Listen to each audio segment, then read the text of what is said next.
नीमच जिले के जावद विधानसभा क्षेत्र में लगातार बारिश के चलते खेतों में खड़ी फसलें पूरी तरह से नष्ट हो गई। सोमवार को गांव खोर के किसानों ने एकजुट होकर तहसीलदार को ज्ञापन दिया और उचित मुआवजे की मांग की।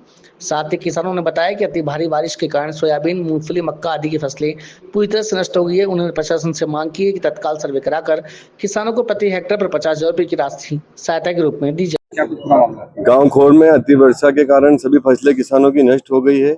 जो किसानों ने बीज बोया था वो बीज भी आज नहीं निकल रहा है, पूरी फसल उनके माथे पड़ रही है।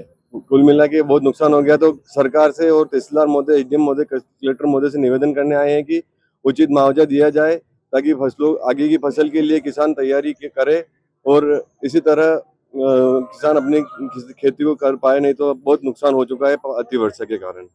वर्तमान में फसल की क्या हालत है? मतलब कुछ फसल की ये हालत है कि उसकी कटाई भी महंगी पड़ेगी। जो बीज किसान ने लगाया है वो भी नहीं मिलेगा उनको। पीला मोजा और पानी अति वर्षा के वजह से बिल्कुल खत्म हो गई है।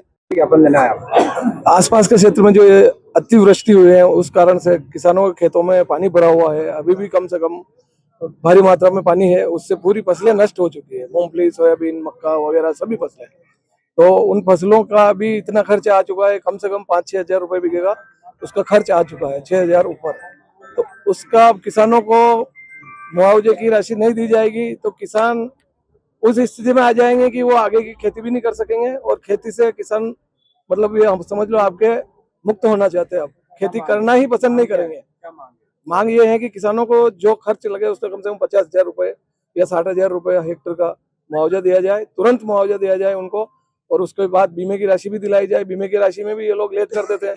बीमा भी तुरंत मिलना चाहिए, 1 महीने के अंदर, 2 महीने के अंदर सारा बीमा मिलना चाहिए। लेकिन बीमा भी ये दूसरे साल, तीसरे साल देते हैं जाके। 2023 का बीमा 24 में देते हैं, 24 का 25 में। ऐसा सिस्टम बंद होना चाहिए और बीमा की राशि तुरंत मिलना चाहिए किसानों को।